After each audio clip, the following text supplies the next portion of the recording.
दोस्तों, सुंदर सी इस वीडियो को लाइक जरूर करें। आज का प्रसंग बहुत ही खूबसूरत है। मित्रों, ये 3 बातें अपनी पत्नी से कभी नहीं बतानी चाहिए, और अगर कोई भी व्यक्ति भूलकर भी इन बातों को अपनी पत्नी से बता देता है तो उसके परिवार का सर्वनाश हो सकता है। कड़वा है पर सच है। मित्रों, आप सभी लोगों का स्वागत है। एक बार भगवान श्री कृष्ण जी मथुरा में अपने सिंहासन पर विराजमान थे।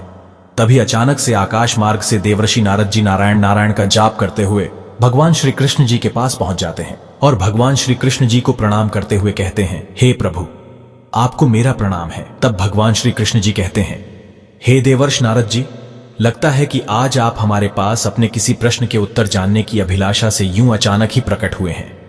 भगवान श्री कृष्ण जी की बात सुनकर देवर्षि नारद जी कहते हैं कि हे माधव, आप तो त्रिकालदर्शी हैं, आपको सब कुछ पहले से ही पता चल जाता है और आपको मेरे मन की सारी बातें भी मेरे बताने से पहले ही पता चल गई होंगी। तब भगवान श्री कृष्ण जी देवर्षि नारद जी से कहते हैं, हे देवर्षि नारद, हम आपके मन की व्यथा को अच्छी तरह से जानते हैं। आप निश्चिंत होकर अपने सभी प्रश्नों को पूछिए, हम आपको आपके सभी प्रश्नों के उत्तर अवश्य देंगे। फिर देवर्षि नारद जी कहते हैं, हे प्रभु, मेरे मन में आज यह प्रश्न उठ रहा है कि वे कौन सी 3 बातें हैं जिन्हें भूल कर भी किसी स्त्री को नहीं बताना चाहिए। तब भगवान श्री कृष्ण जी कहते हैं, हे देवर्षि नारद जी, आज अपने इस प्रश्न को पूछकर पूरी मानव जाति का उद्धार कर दिया है। किंतु मैं आपको आपके इस प्रश्न का उत्तर देने से पहले आपको एक अत्यंत महत्वपूर्ण कहानी सुनाना चाहता हूं। लेकिन आपको इस कहानी को शुरू से लेकर अंत तक पूरा सुनना होगा, क्योंकि आधा अधूरा ज्ञान विष के समान होता है। भगवान श्री कृष्ण जी की बात सुनकर देवर्षि नारद जी कहते हैं, प्रभु, मैं आपको विश्वास दिलाता हूं कि मैं इस कहानी को शुरू से लेकर अंत तक पूरा अवश्य सुनूंगा और इस ज्ञान का विस्तार पूरे देवलोक में करूंगा। मित्रों, भगवान श्री कृष्ण जी देवाशी नारद जी से कहते हैं, हे देवर्षि नारद जी, किसी नगर में एक किसान रहता था। वह बहुत ही मेहनती था और वह दिन रात कड़ी मेहनत करके अपने परिवार का पालन पोषण कर रहा था। लेकिन वह किसान बहुत ही गरीब था और गरीब होने की वजह से वह किसान बहुत परेशान रहता था। वह कभी कभी बहुत मेहनत करने के बाद भी अपने परिवार के लिए भोजन तक कमा नहीं पाता था, जिससे अब वह किसान बहुत ही दुखी रहने लगा था। उसे पता नहीं चल पा रहा था कि उसने ऐसा कौन सा पाप कर दिया है जिसकी वजह से गरीब से छुटकारा नहीं मिल पा रहा है। ऐसे ही कई वर्ष बीत जाते हैं, लेकिन एक दिन वह किसान अपने किसी कार्य के लिए कहीं जा रहा था। तब उसने देखा कि कई स्त्री और पुरुषों का समूह उसकी ओर चला आ रहा है और वे सभी किसी बात को लेकर बहुत प्रसन्न लग रहे हैं।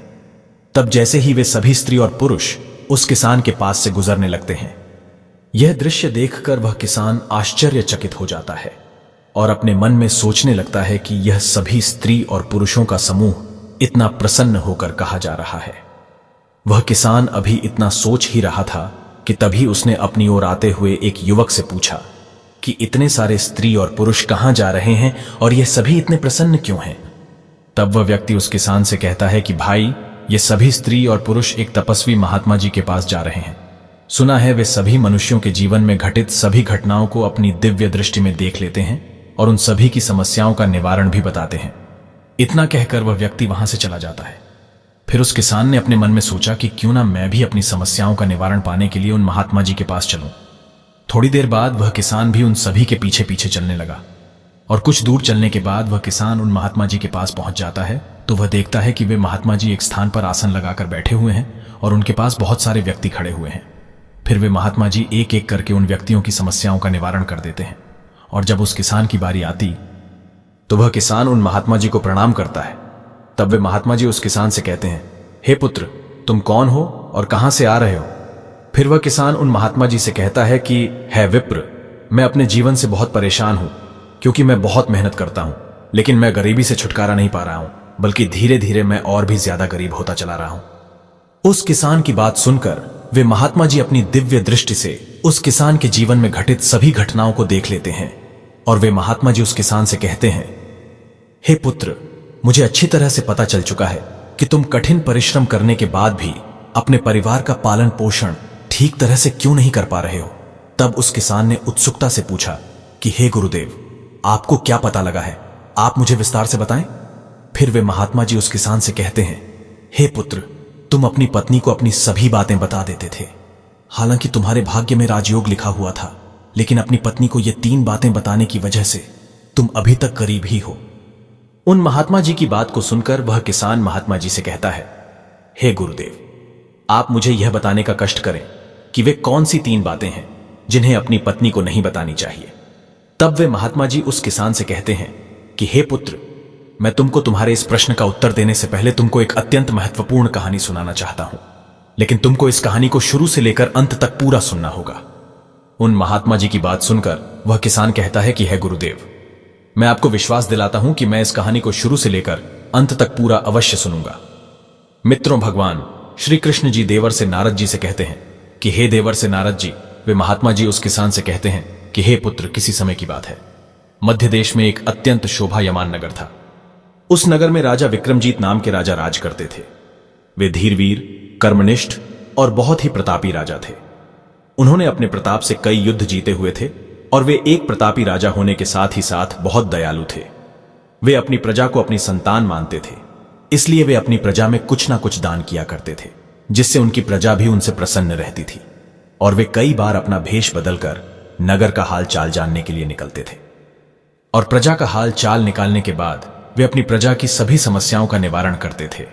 राजा विक्रमजीत सिंह यह अच्छी तरह से जानते थे कि अच्छा राजा वही है जो अपनी प्रजा के सुख दुख में काम आए। राजा विक्रमजीत सिंह का विवाह एक अत्यंत सुंदर स्त्री से हुआ था। वे अपनी पत्नी से बहुत प्रेम करते थे। उनकी पत्नी भी उनसे बहुत ज्यादा प्रेम करते थे और उनके राजमहल में सभी तरह की सुविधाएं उपलब्ध थीं। उनके पास किसी भी चीज की कोई कमी नहीं थी। राजा विक्रमजीत सिंह को घुड़सवारी करने का बहुत शौक था, इसलिए उन्होंने कई सारे घोड़े पाल रखे थे और महारानी की सेवा सत्कार करने के लिए कई सारे दास दासियों को काम पर रखा हुआ था। इसीलिए उनके जीवन में कोई दुख नहीं था। ऐसे ही राजा और रानी के विवाह को कई वर्ष बीत जाते हैं, लेकिन उन्हें किसी भी संतान की प्राप्ति नहीं होती है, जिस कारण से राजा विक्रमजीत सिंह और उनकी पत्नी दोनों बहुत ही चिंतित रहने लगे थे। उन्होंने महारानी को पता नहीं उस नगर के कितने वेद हकीमों को दिखा दिया था, लेकिन कोई भी यह पता नहीं लगा पा रहा था कि उन्हें संतान की प्राप्ति क्यों नहीं हो रही है, जिसको लेकर वे और भी ज्यादा परेशान रहते थे। एक दिन राजा विक्रमजीत अपने रथ पर सवार होकर उस नगर का भ्रमण करने के लिए निकलते हैं, तो वे पूरे नगर का भ्रमण कर लेते हैं। लेकिन जब राजा विक्रमजीत एक ब्राह्मण के द्वार पर पहुंचते हैं, तब उस ब्राह्मण की पत्नी घर में झाड़ू लगा रही थी। फिर जब उस ब्राह्मण की पत्नी की नजर राजा विक्रमजीत पर पड़ती है, तो वह ब्राह्मण की पत्नी उनको देखकर जल्दी से अपने घर में चली जाती है। यह अनोखा दृश्य देखकर राजा विक्रमजीत सिंह बहुत ही आश्चर्य में पड़ जाते हैं। फिर वे अपने राजमहल चले जाते हैं और राजमहल पहुंचकर उस ब्राह्मण की पत्नी के इस बर्ताव के बारे में सोचने लगते हैं। वे इस बात को लेकर बहुत ही ज्यादा चिंतित हो जाते हैं, इसलिए उन्हें रात भर नींद तक नहीं आती है। वे रात भर यह सोचते रहे कि उस ब्राह्मण की पत्नी ने उनको देखकर ऐसा अजीब सा बर्ताव क्यों किया। उनके मन में रात भर कई विचार उठते रहते हैं।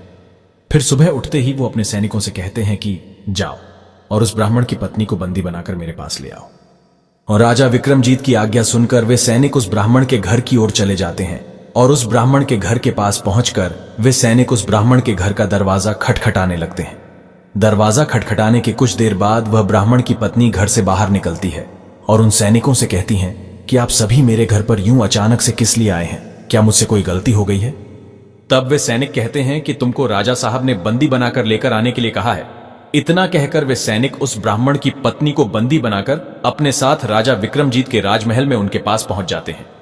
मित्रों, भगवान श्री कृष्ण जी देवर्षि नारद जी से कहते हैं, हे देवर्षि नारद। वे महात्मा जी उस किसान से कहते हैं, हे पुत्र, राजा विक्रम जीत के पास पहुंचने के बाद वह ब्राह्मण की पत्नी उनसे कहती हैं कि हे राजन, आपने मुझे बिना किसी वजह के बंदी बनाकर अपने पास क्यों बुलाया है?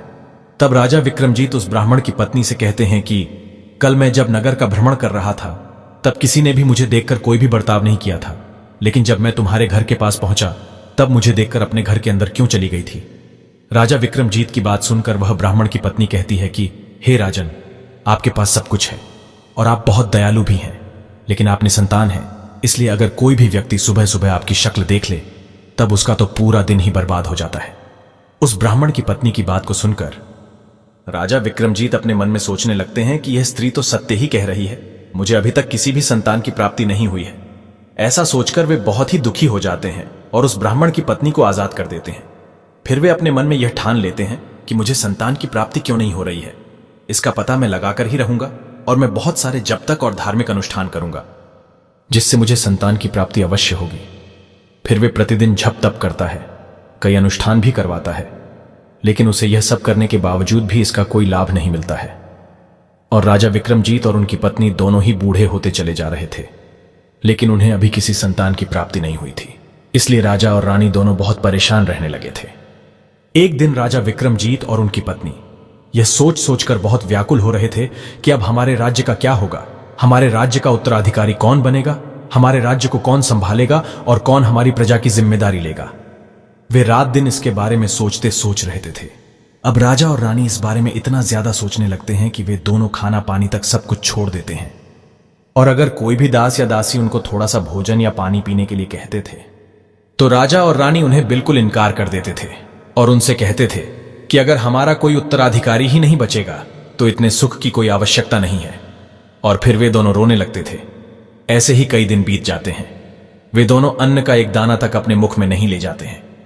मित्रों, भगवान श्री कृष्ण जी देवाशी नारद जी से कहते हैं, हे देवर श्री नारद, वे महात्मा जी उस किसान से कहते हैं, हे पुत्र, एक दिन फिर राजा विक्रमजीत अपने रथ पर सवार होकर नगर का भ्रमण करने के लिए निकल जाते हैं। तब वे नगर का भ्रमण करते करते किसी वन का भ्रमण करने लगते हैं। फिर अचानक से उनकी नजर एक तपस्वी साधु पर पड़ती है, तो वे देखते हैं कि वे साधु अपनी कुटिया के सामने ध्यान साधना में लीन हैं। जिन्हें देखकर राजा विक्रमजीत अपने रथ से उतरकर उस साधु के पास पहुंच जाते हैं और अपने दोनों हाथों को जोड़कर उस साधु की आंखें खुलने का इंतजार करने लगते हैं। उसके कुछ ही देर बाद वह साधु अपनी आंखें खोलते हैं और वे देखते हैं कि स्वर्ण से सुसज्जित एक अत्यंत प्रतापी राजा उनके सामने अपने हाथों को जोड़कर खड़ा हुआ है। तब वह साधु राजा विक्रमजीत से कहता है कि हे राजन, आप बहुत चिंतित लग रहे हैं। इसकी क्या वजह है? आप मुझे बताने का कष्ट करें। फिर राजा विक्रमजीत कहते हैं, आप तो त्रिकालदर्शी है, आपको तो सब कुछ पहले से ही पता होता है, आपको मेरी भी दुविधा का भान है। तब वह साधु राजा विक्रमजीत की दशा देखकर उनसे कहता है कि हे राजा, मुझे आपकी सभी समस्याओं का भान पहले से ही है और मेरे पास आपकी इस दुविधा का निवारण भी है। फिर वह साधु कुटिया के अंदर जाता है और कुटिया के अंदर से थोड़ी सी खीर लाकर राजा विक्रमजीत को दे देता है और उनसे कहता है कि वैसे तो आप भाग्य में संतान का योग्य नहीं है, लेकिन आपकी इस दशा को देखकर मैं जो यह खीर दे रहा हूं, इसे तुम अपनी पत्नी को खिला देना, जिससे तुम्हें संतान की प्राप्ति अवश्य होगी। किंतु आप मेरी एक बात और सुन लो, आपको संतान में पुत्र की प्राप्ति तो होगी, लेकिन वह सिर्फ 20 वर्ष तक ही जीवित रह पाएगा। उसके आगे वह इस पृथ्वी लोक पर जीवित नहीं रह पाएगा। वह साधु आगे कहता है कि मैं आपको इससे ज्यादा और क्या ही दे सकता हूं, इससे ज्यादा मेरे लिए संभव नहीं है। इतना कहकर वह साधु अपनी आंखें बंद करके फिर से ध्यान साधना में लग जाता है। यह सुनने के बाद राजा विक्रमजीत सोचने लगते हैं कि 20 वर्ष काफी हैं। उतने समय में उसको अपनी तरह धीर वीर योद्धा बनाऊंगा, उसकी बड़े जी जान से सेवा करूंगा, उसे बहुत प्रेम और दुलार करूंगा और उसकी सभी इच्छाओं को पलक झपकते ही पूरा कर दूंगा, जिससे मेरे मन की मरी हुई इतने वर्षों की इच्छा जीवित हो जाएगी। इतना सोचकर राजा विक्रमजीत फिर से अपने रथ पर सवार होकर अपने राजमहल पहुंच जाते हैं और रानी को उस साधु द्वारा बताए गए सभी बातों का वृतांत सुना देते हैं, जिसको सुनकर रानी बड़े ही आश्चर्य में पड़ जाती है। फिर राजा विक्रमजीत रानी को उस साधु द्वारा दी हुई खीर दे देते हैं और उनसे कहते हैं कि हे प्रिय, उस साधु ने तुमको यह खीर खाने के लिए दी है। राजा विक्रमजीत की बात सुनकर रानी कहने लगी कि है नाथ, हम दोनों ने पता नहीं कितने दान धर्म किए हैं, कई वर्षों तक अनुष्ठान किए हैं, लेकिन हमें कोई भी फल नहीं मिला है, और अब आप कह रहे हैं कि इस खीर को खाने से हमें संतान की प्राप्ति होगी। मित्रों, भगवान श्री कृष्ण जी कहते हैं, देवाशी नारद जी, वे महात्मा जी उस किसान से कहते हैं, हे पुत्र। रानी की बात सुनकर राजा विक्रमजीत रानी से कहते हैं कि हे प्रिय, जब हम दोनों इतना सब कुछ कर चुके हैं और सह लिया है, तो अब इस उपाय को भी करके देख लेते हैं। क्या पता हो सकता है इस उपाय को करने के बाद भगवान हमारी सुन ही ले और हमसे प्रसन्न होकर भगवान हमें पुत्र प्रदान कर ही दे, और हम दोनों उस साधु के क्रोध को बुलावा क्यों दें।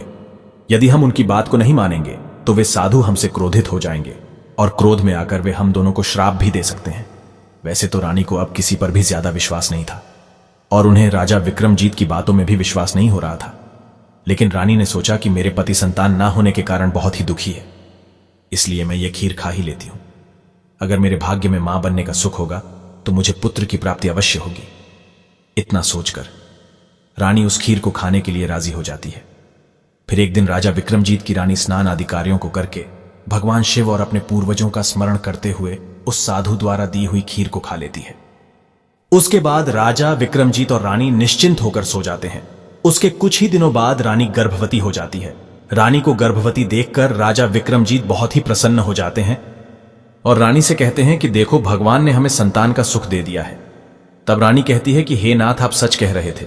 उस तपस्वी साधु के द्वारा भगवान की कृपा हमारे ऊपर बरस पड़ी है। फिर राजा विक्रमजीत और उनकी रानी दोनों ही बहुत खुशियां मनाते हैं। पूरे नगर में मिष्ठान आदि वितरित करते हैं और राजा विक्रमजीत रानी की सेवा करने के लिए और भी कई सारी दासियों को रखते हैं। उनकी सुरक्षा के लिए कई नए सैनिकों को नियुक्त करते हैं और रानी की जरूरत की सभी वस्तुओं को महल में उनके कहने से पहले ही उपलब्ध करवा देते हैं। धीरे धीरे समय बीतता गया और जब महारानी को गर्भधारण किए हुए 9 महीने हो जाते हैं, तब महारानी को अचानक से एक दिन बहुत ही तीव्र पीड़ा होती है। उस दिन महारानी उस पीड़ा को सहन नहीं कर पा रही थी, लेकिन किसी तरह से वे उस पीड़ा को सहन कर लेती है और फिर महारानी एक बहुत ही सुंदर से पुत्र को जन्म देती है। महारानी का वह पुत्र बहुत ही तेजवान था। उसके मुखमंडल पर वह तेज स्पष्ट रूप से दिखाई दे रहा था और उसे देखकर कोई भी उस पर मुग्ध हो सकता था। राजा विक्रमजीत अपने पुत्र को देखकर बहुत ही ज्यादा प्रसन्न थे और उनकी खुशी का कोई ठिकाना नहीं था। राजा विक्रमजीत ने बड़े धूमधाम से अपने पुत्र का नामकरण करवाया और नामकरण संस्कार के लिए एक मंदिर में विशाल प्रीति भोज रखवाया। पूरी रात प्रीति भोज का भंडारा चला और उत्सव मनाया गया। राजा विक्रमजीत ने अपने पुत्र का नाम जितेंद्र प्रताप रखा। मित्रों, भगवान श्री कृष्ण जी देवर्ष नारद जी से कहते हैं, हे देवर श्री नारद जी, वे महात्मा जी उस किसान से कहते हैं, हे पुत्र, राजा विक्रमजीत ने अपने पुत्र जितेंद्र प्रताप की कुंडली देखने के लिए उस नगर के सबसे विद्वान पंडित को बुला रखा था। लेकिन जब उस पंडित ने राजा विक्रमजीत के उस पुत्र की कुंडली देखी, तब वह पंडित राजा विक्रमजीत के उस पुत्र जितेंद्र प्रताप की कुंडली देखकर बहुत ही चिंतित हो गया और राजा विक्रमजीत और रानी से कहने लगता है कि हे राजन, आपका जो यह पुत्र है यह सिर्फ 20 वर्ष तक ही जीवित रहेगा। फिर राजा विक्रमजीत और रानी को उस साधु की बात याद आ गई, जिससे वे दोनों उस पंडित की बात सुनकर बिल्कुल शांत हो जाते हैं। किंतु इसके बारे में ज्यादा न सोचकर राजा विक्रमजीत और रानी बड़े प्रेम से अपने पुत्र का पालन पोषण करने लगते हैं और अपने पुत्र की सभी जरूरत की चीजों को उसके कुछ भी बताने से पहले लाकर रख देते हैं। वे अपने पुत्र की हर जिद को पलक झपकते ही पूरी कर देते थे। हालांकि थोड़े से ही समय के लिए सही भगवान ने उनकी मनोकामना तो पूरी कर दी थी। राजा विक्रमजीत और रानी इसे अपना भाग्य मानते थे। ऐसे ही कई वर्ष बीत जाते हैं और अब जितेंद्र प्रताप धीरे धीरे समय के साथ साथ किशोर से बाल्यावस्था अवस्था की ओर जा रहा था। जब जितेंद्र प्रताप 14 वर्ष का हो जाता है, तो राजा विक्रमजीत अपने पुत्र जितेंद्र प्रताप की शिक्षा दीक्षा, अस्त्र शस्त्र की विद्या, घुड़ सवारी आदि का ज्ञान देने के लिए एक अच्छे गुरु को नियुक्त कर देते हैं। फिर जितेंद्र प्रताप के गुरुदेव उसे अच्छी तरह से शिक्षा दीक्षा देते हैं।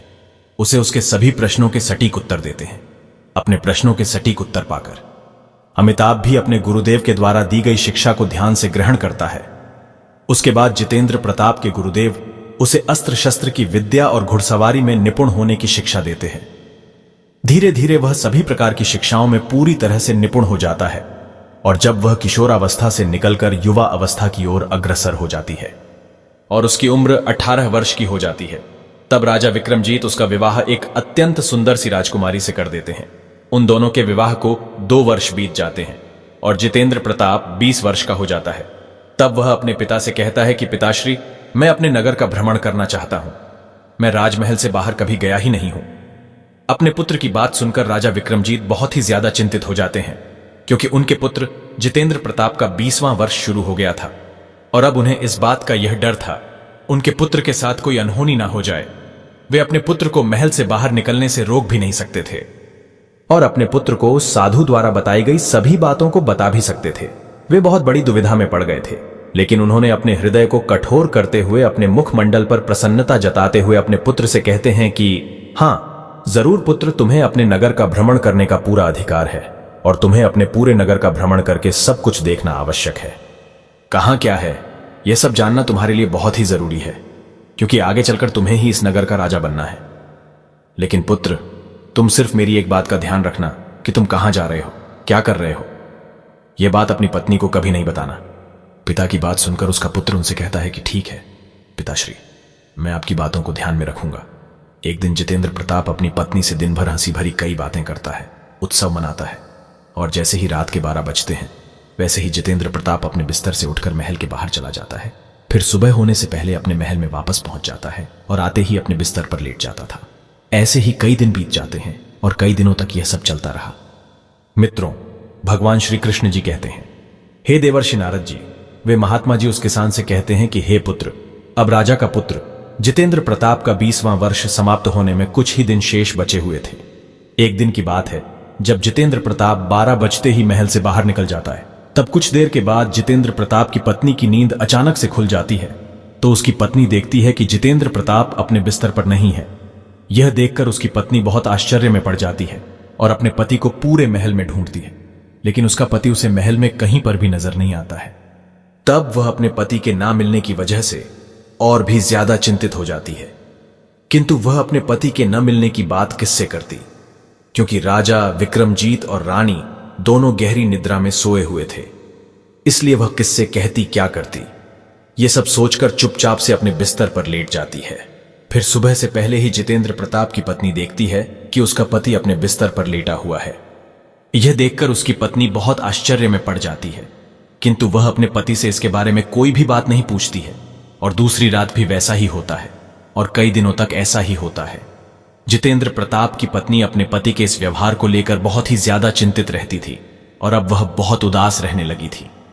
जितेंद्र की पत्नी के मन में ये प्रश्न उठते रहते थे कि उसका पति रात को कहाँ जाता है, क्या करता है, किससे मिलता है, क्या मेरा पति किसी पराई स्त्री के साथ संबंध बनाने के लिए इतनी रात को महल से बाहर निकलता है। इसी तरह के कई प्रश्न उसके मन में उठते रहते थे, किंतु वह जितेंद्र प्रताप से पूछने में बहुत डरती थी। वह अपने पति के सामने ज्यादा कुछ बोल ही नहीं पाती थी और यह सोचते हुए अपने पति से नहीं पूछती थी कि अगर मेरे पूछने पर उन्हें गुस्सा आ जाएगा और कहीं क्रोध में आकर वे कुछ कर बैठते हैं तो अपने सास ससुर को क्या जवाब दूंगी, और अगर मैं इस बारे में अपने सास ससुर से पूछती हूं तो उनके कुल की मर्यादा बीच में आ जाती है, इसीलिए मैं इस बात को अपने सास ससुर से क्यों पूछूं। इस तरह से वह मन ही मन अपने आप को कोसती रहती थी और अब उसकी हालत बहुत ही खराब हो गई थी, क्योंकि उसने कई दिनों से खाना पानी सब कुछ छोड़ रखा था, जिस वजह से वह एकदम दुबली पतली हो बहुत कमजोर हो गई थी। एक दिन रानी परेशान बैठी थी, तभी उनके पास उनकी एक दासी आ जाती है और उनसे कहती है कि है रानी साहिबा, मैं आपको कई दिनों से देख रही हूं, आप किसी बात को लेकर बहुत चिंतित है और आपने कई दिनों से खाना पानी भी छोड़ दिया है, जिस कारण से आप बहुत ही दुबली पतली हो गई है। कृपया आप मुझे अपनी परेशानी को बताएं, क्या पता मेरे पास ही आपकी परेशानी का हल हो और एक स्त्री ही दूसरी स्त्री के काम आती है, उसके दुखों को समझ सकती है। उस दासी की बात सुनकर रानी उसकी बात से बहुत प्रभावित होती है और फिर रानी उस दासी से कहती है, बहन मैं क्या बताऊं, राजा साहब दिन में तो सही से रहते हैं, सभी के साथ हंसी मजाक किया करते हैं, किंतु रात्रि होते ही जब राजमहल में सभी गहरी निद्रा में सोए होते हैं तब राजा साहब अपने बिस्तर से उठकर ठीक 12 बजे राजमहल से बाहर निकल जाते हैं। और आश्चर्य की बात तो यह है कि वे सुबह होने से पहले से अपने बिस्तर पर आकर लेट जाते हैं और वे पता नहीं कहां जाते हैं, किससे मिलते हैं। वे अपनी किसी प्रेमिका से मिलते हैं। ये सब सोचकर मैं दिन रात बहुत चिंतित रहती हूं और इस कारण से मैंने खाना पानी सब कुछ छोड़ दिया है और इसीलिए मेरी यह दशा हुई है। मैं इस कारण से ही इतनी दुबली पतली हो गई हूं। मित्रों, भगवान श्री कृष्ण जी देवर से नारद जी से कहते हैं, हे देवर्षि नारद। वे महात्मा जी उस किसान से कहते हैं, हे पुत्र, रानी की बात सुनकर वह दासी रानी से कहती हैं कि रानी साहिबा, आज आप रात में नहीं सोना और राजा साहब के पीछे पीछे चलकर उन्हें देखना कि वे इतनी रात को कहां जाते हैं, क्या करते हैं, किससे मिलते हैं, उन पर ठीक तरह से निगरानी रखना। तब रानी उस दासी से कहती है कि बहन अगर मुझे नींद आ गई तो मैं क्या करूंगी। फिर वह दासी रानी से कहती है कि है रानी साहिबा, नींद ना आने के लिए आप एक उपाय कर सकती हैं। नींद ना आने के लिए आप अपने बाएं हाथ की उंगली में एक छोटा सा घाव बना लेना और घाव को थोड़ी देर बनाए रखने के लिए आपको उस उंगली पर थोड़ी सी लाल मिर्च छिड़क लेना, जिससे आपकी उस उंगली में बहुत ज्यादा जलन पैदा हो जाएगी और आप उस पीड़ा को सहन नहीं कर पाओगी। फिर आपकी उंगली में जलन पैदा होने के कारण आपको रात भर नींद नहीं आएगी। तब रानी अपनी उस दासी के कहे अनुसार अपनी बाएं हाथ की उंगली में एक छोटा सा घाव बना लेती है और उस उंगली में थोड़ा सा लाल मिर्च भी छिड़क देती है, जिससे उसको रात भर नींद नहीं आती है। लेकिन जब रात के 12 बजने वाले ही होते हैं कि रानी साहिबा को नींद आ जाती है और वह गहरी निद्रा में सो जाती है, किंतु जब सुबह उनकी नींद खुलती है तो वह दासी रानी के लिए थोड़ा सा भोजन लेकर आती है और रानी के कान के पास पहुंचकर बहुत ही धीमी आवाज में कहती है कि क्या हुआ रानी साहिबा, क्या आप देख पाई कि राजा साहब इतनी रात में कहां जाते हैं, किससे मिलते हैं। पुरानी निराश होते हुए उस दासी से कहती है कि बहन, जिस समय मैंने अपने बाएं हाथ की उंगली में घाव बनाया था और उसमें थोड़ी सी लाल मिर्च छिड़क दिया था, उसके बाद मुझे बहुत जलन हो रही थी जिसकी वजह से मुझे कुछ समय तक नींद नहीं आई। लेकिन जैसे ही मेरे हाथ की उंगली की जलन कुछ देर बाद शांत हुई, तब उसके बाद मुझे गहरी नींद आ गई, जिससे मुझे यह पता ही नहीं चल पाया कि राजा साहब कब अपने बिस्तर से उठकर कब महल से बाहर निकल गए। मुझे इसके बारे में कुछ भी नहीं पता है। रानी की बात सुनकर उसकी दासी कहने लगती है कि रानी साहिबा कोई बात नहीं, आज आप फिर से अपने बाएं हाथ की उंगली में थोड़ा सा घाव बना लेना और उसके बाद उस उंगली में ज्यादा मात्रा में लाल मिर्च छिड़क लेना। तब रानी सब कुछ वैसा ही करती है, लेकिन वह केवल अपने पति को बिस्तर से उठकर महल से बाहर निकलने के समय उनकी नींद खुल जाती है। किंतु वे अपने पति के पीछे नहीं जा सकी, क्योंकि उस समय उनकी आंखें बंद हो गई थीं और उन्हें गहरी नींद आ चुकी थी। दूसरे दिन जब वह दासी रानी से फिर से राजा विक्रमजीत के रात में महल से बाहर निकलने का रहस्य पूछने लगती है, तो रानी बहुत जोर जोर से विलाप करने लगती है और विलाप करते हुए ही अपनी उस दासी से कहने लगती है कि बहन, आज भी मैं उनकी पहरेदारी ठीक प्रकार से नहीं कर पाई हूं। इतना कहकर रानी फिर से विलाप करने लगती है। फिर उसकी वह दासी रानी से कहती है, रानी साहिबा, सब कुछ ठीक हो जाएगा, आप यूं विलाप ना करें, आपको विलाप करना शोभा नहीं देता है। और आगे कहती है कि रानी साहिबा, आज रात आप अपने बाएं हाथ की उंगली में और भी बड़ा घाव कर लेना और उस उंगली पर पहले से ज्यादा लाल मिर्च के साथ नमक भी छिड़क लेना, जिससे आपको रात में बिल्कुल भी नींद नहीं आएगी। किंतु आपको ऐसा करने पर बहुत पीड़ा सहन करनी होगी। तब रानी कहती है कि मैं इस बात का पता लगाने के लिए कैसी भी पीड़ा सहन कर सकती हूं। मुझे सिर्फ इस बात का पता लगाना है कि राजा साहब इतनी रात को कहां जाते हैं और किससे मिलते हैं। रानी की बात सुनकर वह दासी कहती हैं कि ठीक है, लेकिन रानी साहिबा, आपको एक और काम करना होगा। जब राजा साहब अपने बिस्तर से उठकर महल से बाहर निकलने लगे, तो आपको उनका रास्ता रोककर उनके सामने खड़ी हो जाना है। मित्रों, भगवान श्री कृष्ण जी कहते हैं, हे देवर्षि नारद जी, वे महात्मा जी उस किसान से कहते हैं, हे पुत्र रानी, उस दासी द्वारा बताई गई बातों को ध्यान से सुनती है और रात्रि होते ही वह एक बार फिर से अपने बाएं हाथ की उंगली में पहले से और भी बड़ा घाव कर लेती है और उंगली पर पहले से थोड़ा ज्यादा लाल मिर्च और नमक छिड़क लेती है, जिससे उन्हें पहले से और भी ज्यादा जलन होने लगती है और अब जलन के कारण उन्हें बिल्कुल भी नींद नहीं आ रही थी। फिर जैसे ही रात के 12 बजते हैं, तब वे देखती हैं उनका पति अपने बिस्तर से उठकर महल से निकलने जा रहा है। तो वे उस दासी के बताए अनुसार जल्दी से अपने बिस्तर से उठकर राजा साहब को रोककर उनके सामने खड़ी हो जाती है और राजा साहब से कहती है कि आप इतनी रात को इस तरह से कहां जा रहे हैं और आप किससे मिलने जा रहे हैं? आप मुझे सब कुछ बताएं बिना आप इस महल से बाहर कहीं नहीं जा सकते हैं। रानी बहुत जिद करने लगती है कि आखिर मुझे भी आपके बारे में सब कुछ जानने का पूरा हक है। रानी को इस प्रकार से जिद में देखकर जितेंद्र प्रताप अपनी पत्नी को समझाने की बहुत कोशिश करते हैं और रानी से कहते हैं कि हे प्रिय, देखो, अगर मैंने तुमको यह पूरी बात बता दी तो मैं तुम्हें दोबारा कभी भी नहीं मिल पाऊंगा। तब रानी अपने पति से कहती है कि कोई बात नहीं है, आप मुझे मिल पाए या नहीं, लेकिन आप मुझे यह पहले बताने का कष्ट करें कि आप रात के समय महल से बाहर कहां जाते हैं, क्या करते हैं और किससे मिलते हैं।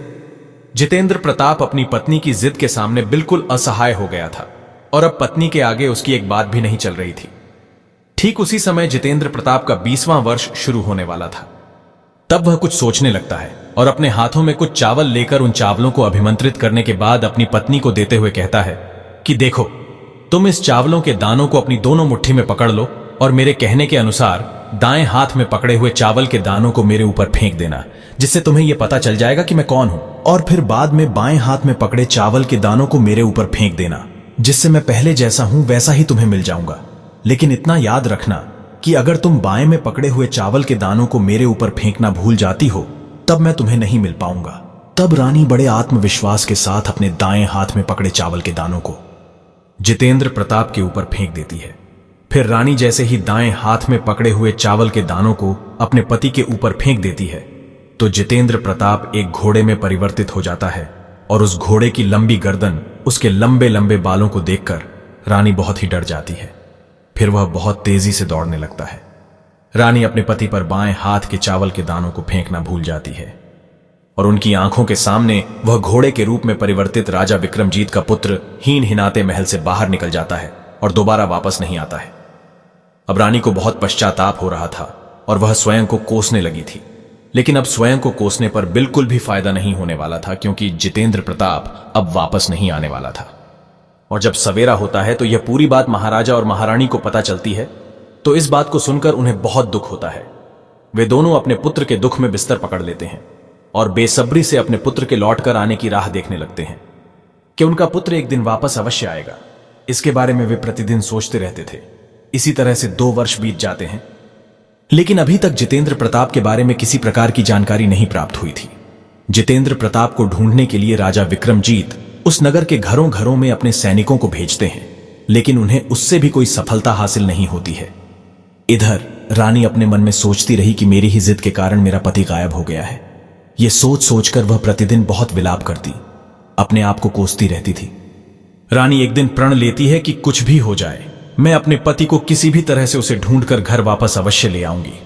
मित्रों, भगवान श्री कृष्ण जी देवर्षि नारद जी कहते हैं कि हे देवर्षि नारद जी, वे महात्मा जी उस किसान से कहते हैं, हे पुत्र, एक दिन वह सुबह उठकर अपने सास ससुर के पास पहुंच जाती हैं और उनसे कहती हैं कि मेरे ही पाप कर्मों की वजह से मेरा पति मुझसे नाराज होकर मुझे छोड़कर चला गया है, लेकिन मैं आपको विश्वास दिलाती हूं कि मैं अपने पति को किसी भी कीमत पर खोजकर अवश्य लाऊंगी, और अब मैं अपने पति को खोजने जा रही हूं। आप मुझे अपने पति को ढूंढकर महल वापस लाने की अनुमति प्रदान करें। महाराजा विक्रमजीत और महारानी को और क्या चाहिए था, उनको अपना पुत्र मिलने वाला था, इसलिए वे अपनी बहू को जितेंद्र प्रताप को ढूंढने की अनुमति प्रदान कर देते हैं और अपनी बहू से कहते हैं कि पुत्री, तुम चाहे जो कुछ भी करो, जहां जाना हो वहां जाओ, लेकिन तुम हमारे पुत्र को वापस लेकर आओ। मैं ईश्वर से कामना करता हूं कि ईश्वर तुम्हें इस कार्य में सफलता प्रदान करें। फिर उसके बाद वह रानी अपना भेष बदलकर सुंदर वस्त्र धारण कर लेती है। वह बिल्कुल किसी व्यापारी की पत्नी लग रही थी और अपने साथ कुछ दास और दासियों को लेकर, अपने साथ थोड़ा सा सामान लेकर किसी दूसरे नगर में पहुंच जाती है और उस नगर में पहुंचकर एक बड़ा सा भोजनालय खोल लेती है और उस नगर में आने जाने वाले सभी यात्रियों को मुफ्त में भोजन खिलाने लगती है।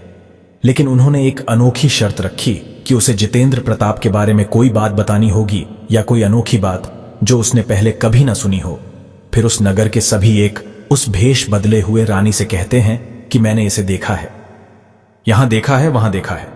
यह कहकर वे सभी उस भोजनालय से मुफ्त में भोजन खाकर जाते थे, किंतु अभी तक रानी को जितेंद्र प्रताप के बारे में कोई भी जानकारी नहीं मिली थी। ऐसे ही कई दिन बीत जाते हैं। राजमहल में काम करने वाली दासी एक पुत्र और उसका पति रहा करते थे। एक दिन रानी की वह दासी अपने पुत्र को भोजन न करा कि अपने पुत्र को अकेला ही छोड़कर महल पहुंच जाती है। और इधर जब उस दासी का पति काम से घर लौटा तो उसने देखा कि उसका पुत्र घर पर अकेला है और जोर जोर से विलाप कर रहा है, तो वह बहुत ही क्रोधित हुआ। इतने में ही रानी की वह दासी वह भी घर में पहुंच जाती है और जब रानी की उस दासी का पति उस दासी से कहता है कि पुत्र को घर पर अकेला छोड़कर तुम कहां गई थी, तब वह दासी कहती हैं कि हे नाथ, मैं तो राजमहल ही गई हुई थी और राजमहल में गहरे संकट के बादल छाए हुए हैं। रानी की उस दासी की बात सुनकर उस दासी का पति उससे कहता है कि चाहे जो हो, लेकिन तुम दोबारा से बच्चे को यदि अकेला छोड़कर कहीं गई तो मैं तुम्हें बहुत मारूंगा। तब रानी की वह दासी अपने पति से कहती है, नाथ, आगे से मैं ऐसा नहीं करूंगी। लेकिन दूसरे ही दिन वह यह बात भूल जाती है और अपने पुत्र को रोता हुआ छोड़कर ही राजमहल पहुंच जाती है, क्योंकि राजा विक्रमजीत ने उसे अपनी सेवा करने के लिए नियुक्त कर दिया था। लेकिन शाम होते ही जब रानी की उस दासी का पति घर पहुंचता है तो आज फिर अपने पुत्र को अकेला और रोता हुआ देखकर अब रानी की उस दासी के पति की सहन करने की क्षमता समाप्त हो गई थी और रानी के उस दासी के घर पर आ जाने पर उसका पति उसे घर से निकाल देता है। वह अपने पति से घर का दरवाजा खोलने के लिए कहती है, लेकिन वह दरवाजा नहीं खोलता है। अब वह दासी रात भर घर के बाहर अंधेरे में बैठी रही और जब रात में थोड़ा सा उजाला होता है तो वह किसी तरह राजमहल की तरफ जाने लगी। वह राजमहल जाने के सभी रास्ते जानती थी, लेकिन उजाले में भी अब वह राजमहल जाने का रास्ता भूल ही गई थी और उसे कुछ भी समझ में नहीं आ रहा था कि उसे किस रास्ते से होते हुए राजमहल जाना है।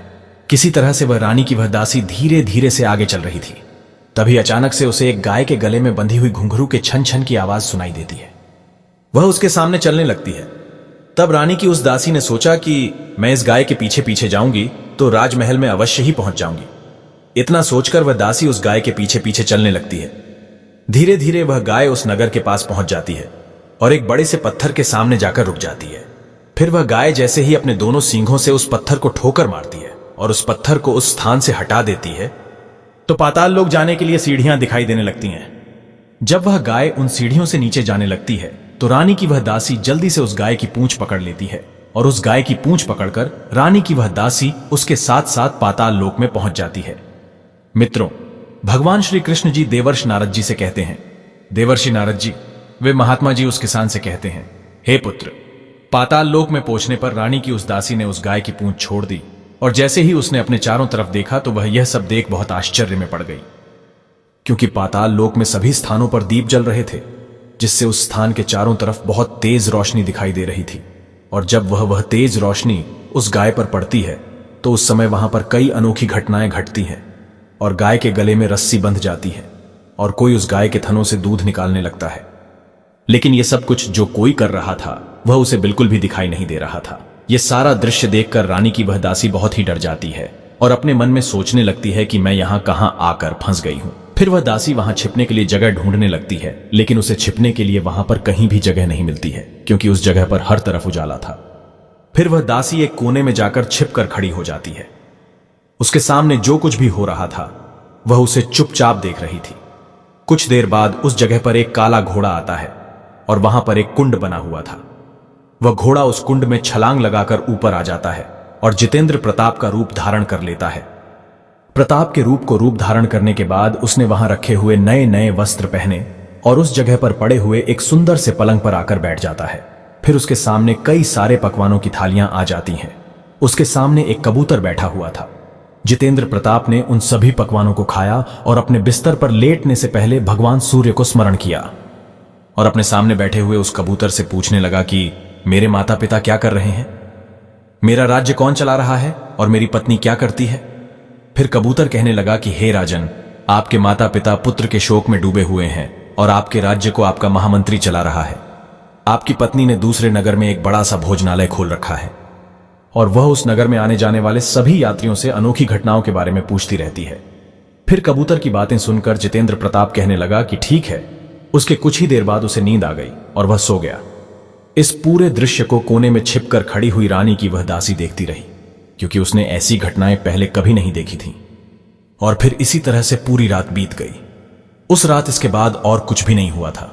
लेकिन जब सुबह हुई तब जितेंद्र प्रताप उस पलंग से उठा और फिर से उसने उसी पहले वाले कुंड में छलांग लगाई और अब फिर से उसने एक काले घोड़े का रूप धारण करके उस कुंड से बाहर आ गया। फिर उस कुंड से बाहर निकलकर वह घोड़ा बहुत तेजी से पाताल लोक से बाहर निकला। लेकिन वह घोड़ा पता नहीं कहां चला गया। रानी की उस दासी को बिल्कुल भी पता नहीं चला। फिर उसके बाद पिछली रात जिस तरह से सब कुछ वैसे ही दूसरी रात में भी हुआ। लेकिन जब वह गाय तेजी से ऊपर जाने लगी तो उस गाय को ऊपर जाते हुए देखकर रानी की वह दासी सोचने लगी कि अब मेरा इस गाय के साथ इस जगह से ऊपर चले जाने में ही सबसे बड़ी समझदारी है, नहीं तो मेरे ऊपर कोई ना कोई मुसीबत आ जाएगी। इतना सोचकर उस दासी ने उस गाय की पूंछ पकड़ ली और उस गाय के साथ पाताल लोक से बाहर निकल आई। लेकिन जब वह दासी मैदान पर पहुंची तभी अचानक से उस सुरंग का द्वार अपने आप ही बंद हो गया और उसके मुख पर रखा हुआ वह पत्थर भी पहेले की तरह हो गया। फिर वह गाय पाताल लोक से ऊपर आकर एक वन में चली गई और उधर वह दासी प्रसन्न होकर पाताल लोक में घटित सभी घटनाओं को बताने के लिए व्याकुल होने लगता है। मित्रों, भगवान श्री कृष्ण जी कहते हैं, देवर्षि नारद जी, वे महात्मा जी उस किसान से कहते हैं, हे पुत्र। फिर उसे अचानक से याद आता है कि दूसरे नगर में कोई स्त्री है जो भोजनालय चलाती है और जो भी व्यक्ति उसे कोई भी नई बात बताता है तो वह उसे मुफ्त में भोजन खिलाती है। और वह सोचने लगी कि क्यों ना मैं उस स्त्री के पास जाकर उसे उस पाताल लोक में घटित पूरी घटना का वृतांत सुना दूं, और यदि उसे यह बात अच्छी लगी तो मेरे खाने पीने की व्यवस्था की दिक्कत भी दूर हो जाएगी। इतना सोचकर रानी की वह दासी तुरंत ढोल नगाड़े अपने कंधों पर लाद कर बजाती हुई उस रानी के भोजनालय के द्वार पर पहुंच जाती है और ढोल नगाड़े को इस तरह से बजा रही थी जिससे सभी व्यक्तियों का ध्यान उस पर केंद्रित हो सके। और जब ढोल नगाड़ों की आवाज उस भोजनालय की मालकिन यानी कि छोटी रानी सुनती है तो वे बहुत ही ज्यादा प्रसन्न हो जाती हैं और प्रसन्नता से अपने मन में सोचने लगती है कि शायद किसी ने मुझे बताने के लिए कोई बड़ी बात लेकर आया है। फिर रानी अपने सैनिकों को आदेश देते हुए कहती है कि जाओ और ये जो ढोल नगाड़े बजा रहा है उसे बड़े सम्मान के साथ मेरे पास ले आओ।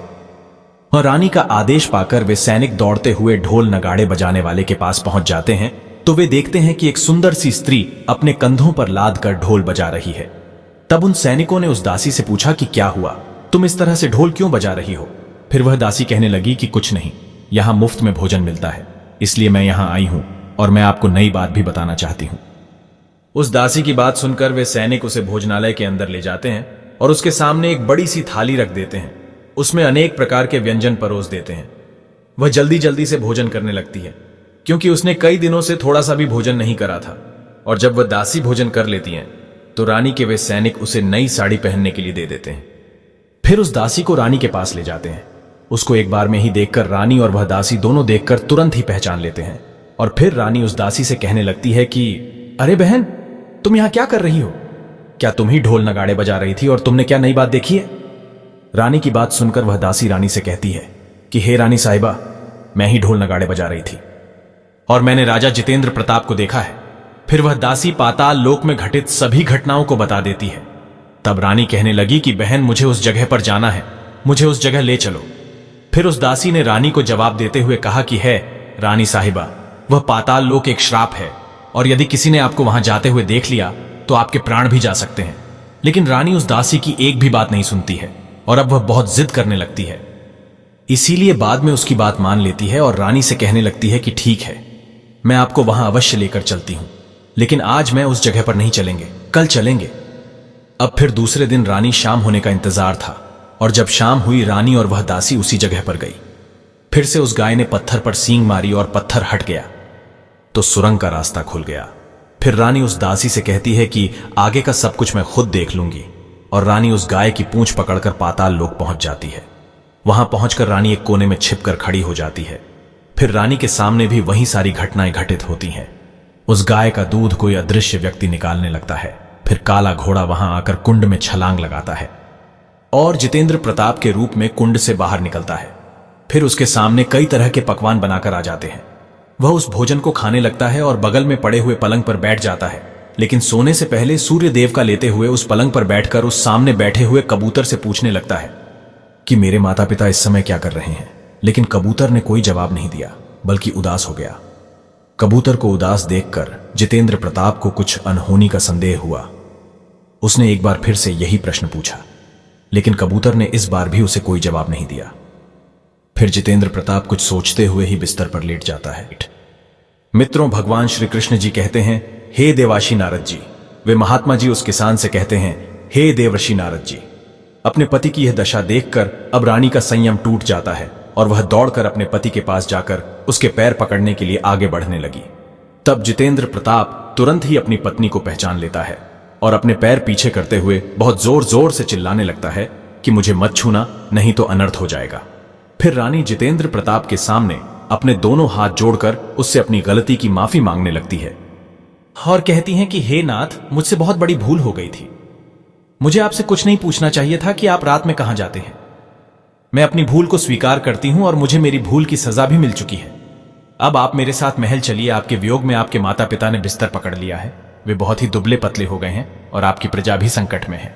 तब जितेंद्र प्रताप कहने लगा कि तुम एक बार तो गलती कर बैठी हो, किंतु दोबारा गलती मत करना, नहीं तो मैं अदृश्य हो जाऊंगा। यह सुनकर रानी जोर जोर से जमीन पर सर पटकने लगती है और बहुत विलाप करने लगती है। रानी की यह दशा देखकर राजा जितेंद्र प्रताप के मन में रानी के प्रति दया आ जाती है। तब वह रानी से कहते हैं कि यदि तुम मुझे पाना चाहती हो तो तुम्हें एक कार्य करना पड़ेगा। वैसे यह कार्य बहुत ही जटिल है और यह कार्य तुम्हें अकेले ही करना पड़ेगा। तब रानी ने बड़े आत्मविश्वास से अपने पति से कहा कि मैं आपको पाने के लिए कितना भी जटिल कार्य करना पड़े, मैं अवश्य कर लूंगी। तब राजा जितेंद्र प्रताप ने कहा कि इस पाताल लोक से ऊपर जो घना वन दिखाई दे रहा है, उस वन के बीच में एक पीपल का वृक्ष है। उसके आसपास पड़े कूड़े कूड़े कचरे को तुम्हें अपने हाथों से साफ करना है और उस पीपल के वृक्ष को साफ करके उसके ऊपर कुमकुम लगाकर दूध दही से बने चावल का भोग लगाना है। राजा आगे कहता है कि यह पूरा कार्य तुम्हें दोपहर के 12 बजे से पहले करना है और 12 बजते ही तुम्हें उसी पीपल के वृक्ष के नीचे बैठकर भगवान सूर्य देव के मंत्र का जाप करना है। उसी समय वहां पर भगवान सूर्य देव का रथ पृथ्वी लोक पर उतरेगा। तो यह सारा दृश्य देखकर जब वे प्रसन्न हो जाएंगे और कहेंगे कि जिसने भी यह सारा कार्य किया है उससे मैं बहुत प्रसन्न हूं, वह कहे मांगो जो कुछ भी वरदान चाहते हो। तब तुम उनके सामने आकर खड़ी हो जाना और उनको प्रणाम करती हुई उनके रथ का दाहिना घोड़ा मांग लेना, जिससे मैं तुम्हें पुनः मिल जाऊंगा। इतना कहकर जितेंद्र प्रताप अपने उस पलंग पर सो जाता है। फिर रानी सुबह होने का इंतजार करने लगती है और जैसे ही सुबह होती है रानी उस गाय की पूंछ पकड़कर पाताल लोक से बाहर आ जाती है। वहां से बाहर आने के बाद रानी देखती है कि वह दासी अभी भी उसके इंतजार में बैठी हुई है। तो रानी उसे धन्यवाद देती है और उससे कहती है कि बहन, मैं आगे जाऊंगी, तुम वापस भोजनालय चली जाओ। फिर रानी जितेंद्र प्रताप के कहे अनुसार उस वन के अंदर चली जाती हैं और उस पीपल के वृक्ष के पास पहुंचकर उसके नीचे अच्छी तरह से साफ सफाई करती हैं। उसके नीचे धूप, दीप, अगरबत्ती, दूध, दही सब कुछ चढ़ा देती हैं और भगवान सूर्यदेव का स्मरण करते हुए 12 बजने का इंतजार करने लगती है। फिर जैसे ही दोपहर के 12 बजते हैं तब भगवान सूर्यदेव उस पीपल के वृक्ष के नीचे अपने रथ से उतर जाते हैं और उस पीपल के वृक्ष के नीचे इतनी साफ सफाई, सुगंधित वातावरण देखकर वे बहुत ही प्रसन्न हो जाते हैं और कहने लगते हैं कि जिसने भी यह कार्य किया है मैं उसे उसका मनचाहा वरदान देना चाहता हूं। वह मांगे जो कुछ भी उसे चाहिए, मैं उसे अवश्य दूंगा। मित्रों, भगवान श्री कृष्ण जी देवर्षि नारद जी से कहते हैं, हे देवर्षि नारद जी। वे महात्मा जी उस किसान से कहते हैं, हे पुत्र। जब रानी ने इन शब्दों को सुना तो वह तेजी से दौड़ती हुई भगवान सूर्यदेव के सामने आकर खड़ी हो गई और उन्हें प्रणाम करते हुए कहने लगे, हे भगवान सूर्यदेव, मैं ही हूं जिसने यह सारा कार्य किया है और मुझे वरदान में आपके रथ का दाहिना घोड़ा चाहिए। तब भगवान सूर्यदेव बोले कि नहीं नहीं पुत्री, मैं तुम्हें यह घोड़ा नहीं दे सकता हूं। तुम बाकी के 12 घोड़ों में किसी भी घोड़े को मांग लो, लेकिन दाहिने घोड़े को मत मांगो।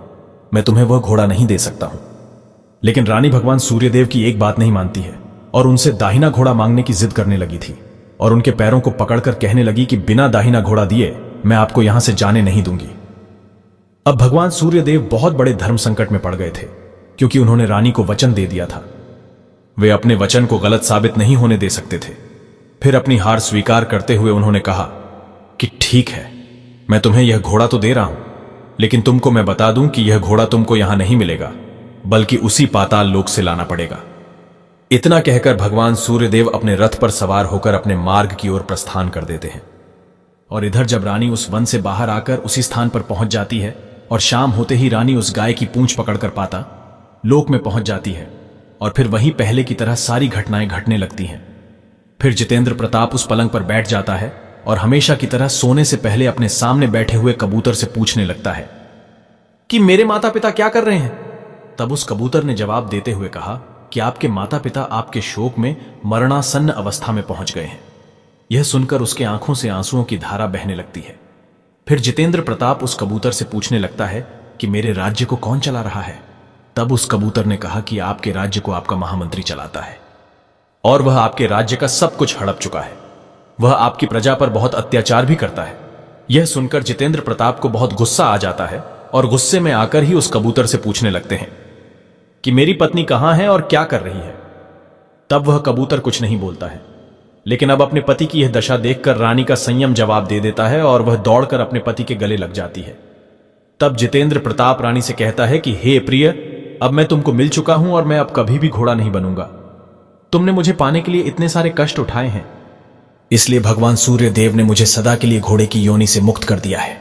उसके कुछ देर के बाद सुबह हो गई। गाय की रस्सी टूट करके पृथ्वी लोक पर जाने लगी। रानी और राजा जितेंद्र प्रताप उस गाय की पूंछ पकड़कर ऊपर आ जाते हैं। ऊपर आने पर वे दोनों सीधे भोजनालय में पहुंच जाते हैं।